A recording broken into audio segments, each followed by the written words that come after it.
Oi gente, tudo bem? Hoje eu tô aqui pra gravar pra vocês, pra contar pra vocês o meu relato sobre a esterosalpingografia que eu fiz, né?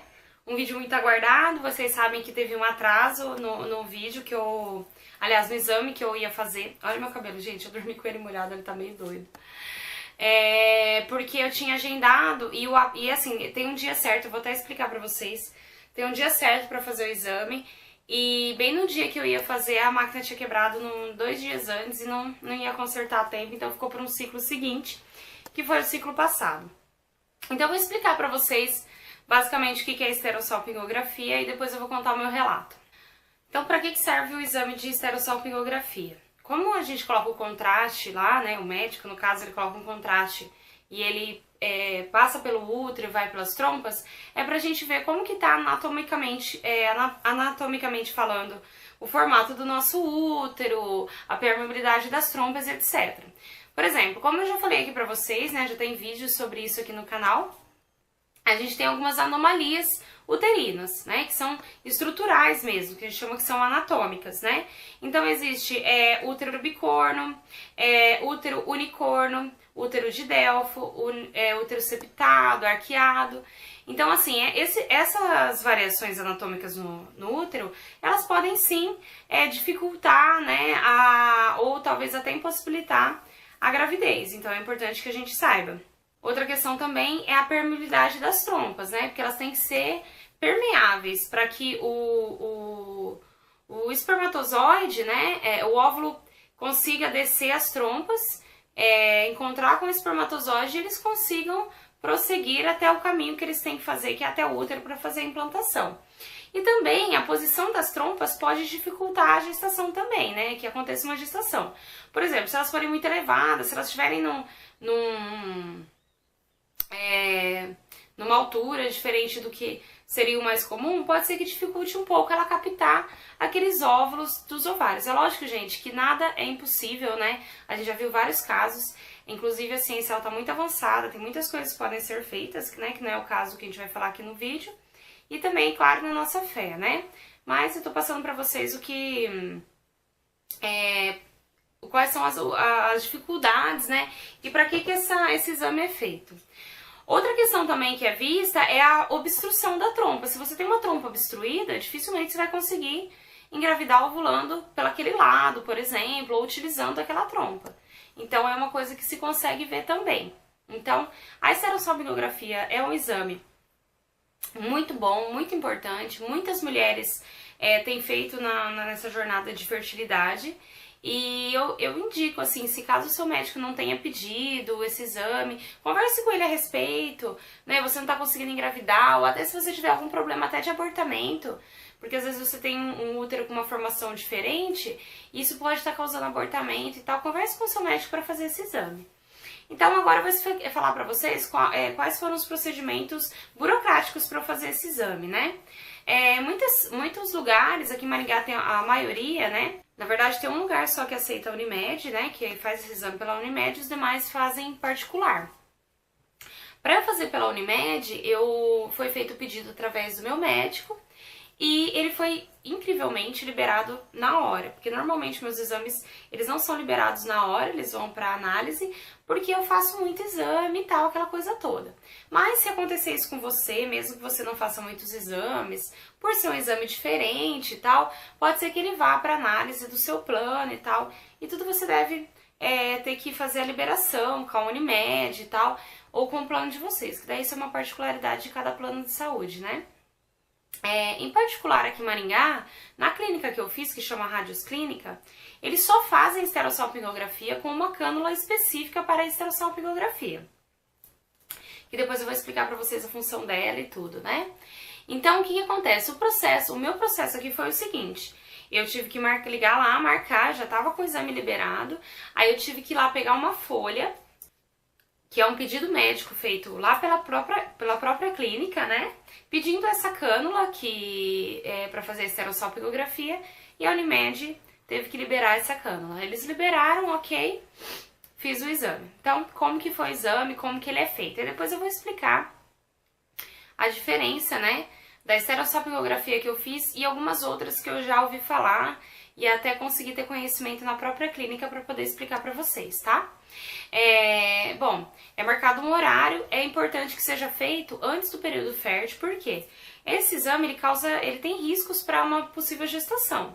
Então a gente tem que evitar de fazer grávida, a gente não pode fazer grávida. Para isso, cada clínica tem um padrão, mas o que é mais usado é fazer até no máximo o 10º dia útil, 10º dia do ciclo. Essa clínica especificamente, eles fazem exatamente no 10º dia. Então, tipo assim, não pode ser no 9º, no 8º, tem que ser no 10º dia. Então, o que se faz a mulher menstrua, liga lá, já fala, olha, hoje é o primeiro dia do meu ciclo, então eles marcam para o 10º dia do ciclo. Fui lá no 10º dia do ciclo, eles solicitaram que eu tomasse um Buscopan duo ou Buscopan composto 2 horas antes do exame. Eu tomei 1 hora antes, né, porque eu acordei meio em cima da hora, e eu usei o Buscofen, porque assim, ultimamente eu tenho tido bastante cólica menstrual mais fortinha, então eu tenho o Buscofen em casa. Eu falei assim, eu vou passar dor? Vou nada, vou usar o Buscofen. Então, é assim, mas gente, eu não recomendo fazer isso, porque depois eu fiquei pensando, pode ser perigoso pra alguma coisa, sei lá. Mas vocês conversem na clínica também que vocês vão fazer. Eu acho que isso ajudou bastante. Então, fui lá fazer o exame. Quando a gente é chamada, a gente coloca, né, vai lá, coloca aquela roupinha, igual quando a gente vai fazer ultrassom, tira toda a parte de baixo. E a enfermeira, né, que é assistente lá de raio-x, ela já me orientou como que eu deveria fazer tudo. Porque o que eles fazem? Eles bateram uma chapa, vamos colocar assim, reta, comigo com as pernas esticadas, né?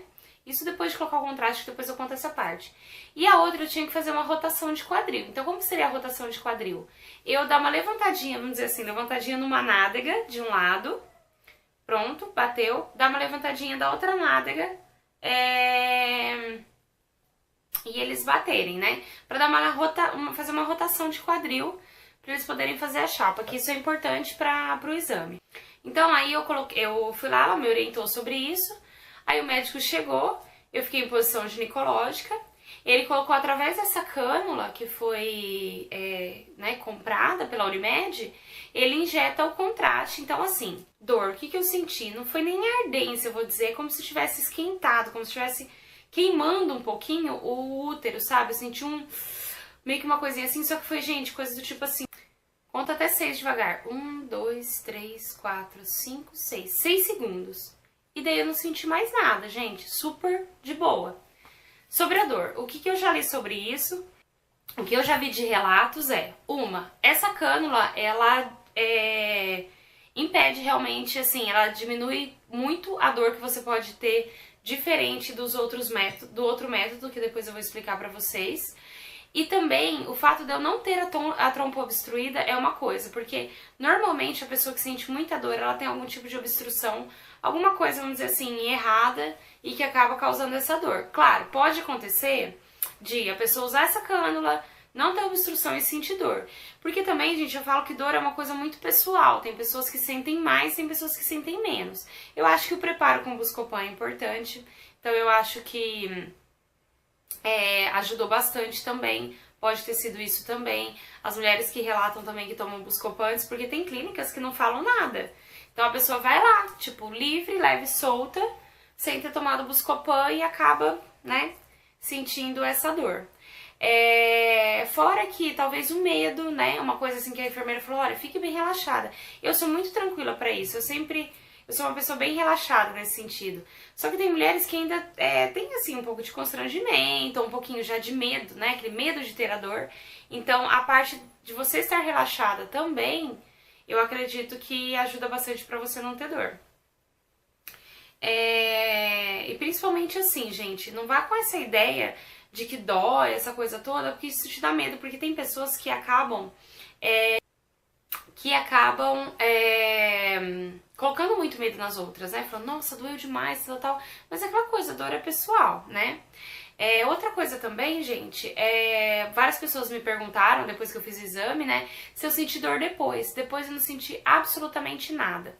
Aí foi orientado não foi orientado, aliás, não me falaram nada, mas eu levei um absorvente, caso saísse alguma coisa, e realmente eu acho importante, porque aquele líquido tem que sair para algum lugar. Não, assim, ele sai para a cavidade abdominal, mas ele volta um pouco depois, quando você levanta e tal. Então, Eu fui de absorvente, mas sai pouquinho, assim, é uma água, assim, parece uma água. Então foi bem tranquilo. Então eu vou explicar pra vocês qual que é a diferença do outro método, que a enfermeira super gente boa, eu conversei com ela lá enquanto o médico não vinha, e expliquei, né, que eu tava gravando, que eu precisava saber mais informações pra passar, e ela gentilmente me explicou como que funciona normalmente a esterosalpingografia, por isso que ela dói tanto. O que aconteceu? Quando eu fico em posição ginecológica, da forma que eu fiz, assim, ele é colocado aquele bico de pato, né, aquele normal, né, o espéculo, que é pra fazer, igual que faz preventivo, aquele afastadorzinho. Então isso é normal, pode ser que você sinta incômodo nisso, tem muita mulher que todo preventivo sente, né, não gosta muito. Eu não sentia assim, pra mim é natural, sabe, mas, né, beleza. E é colocada essa cânula, né, que foi a que a Unimed liberou pra mim. E beleza, é injetado o líquido. Essa é a forma mais moderna. A forma mais antiga era o seguinte, era colocado o espéculo. Aí ela me explicou, ela não tinha nenhuma pra me mostrar, senão ela deixaria até eu tirar foto. Se eu achar alguma coisa na internet eu coloco aqui, gente. Mas o que ela me explicou? Que a forma antiga já era bem diferente, era assim. Era-se colocado um espéculo, né? Aliás, não era colocado... vezes eram colocados espéculos, vezes não, que é o bico de pato, né? Que a gente chama pra fazer o preventivo. E era feito um pinçamento do colo do útero pra abrir ele, entendeu? Então, assim, porque assim, ele precisava abrir um buraco, digamos, maior para poder colocar um outro objeto que eu vou falar pra vocês. Porque a cânula, ela entra naquele buraquinho que tem mesmo, só o espéculo já abre. Mas não, era feito um pinçamento que era tipo um garfo, que é essa que é a dor que a maior parte das mulheres sentem. Elas nem sentem tanto do contraste. Elas sentem assim, elas falam, nossa, parece que estava puxando meu útero. E realmente, porque ele fazia assim, vamos supor que isso aqui é o colo do útero, né? Ele faz um pinçamento assim e ele dava uma puxada pra abrir, tipo assim, arregaçando o negócio, pra abrir o colo do útero. Quando ele já tava um pouco aberto, era colocado. Imaginem vocês um funil, é parecido com um funil, tá? Só que ele não tinha tanto aquela parte compridinha embaixo, um funil com uma rosca externa. Essa rosca externa, o que ele fazia? Ele rosqueava dentro do colo do útero. Então, gente, imagina a dor que não deve ser isso, né? E ali ele usava uma seringa grande para injetar o contraste. Então eu acredito também que parte da dor que muitas mulheres já sofreram com isso é por questão dessa maneira antiga que era feita, porque realmente era bem invasiva e eu imagino que deve ser bem dolorosa.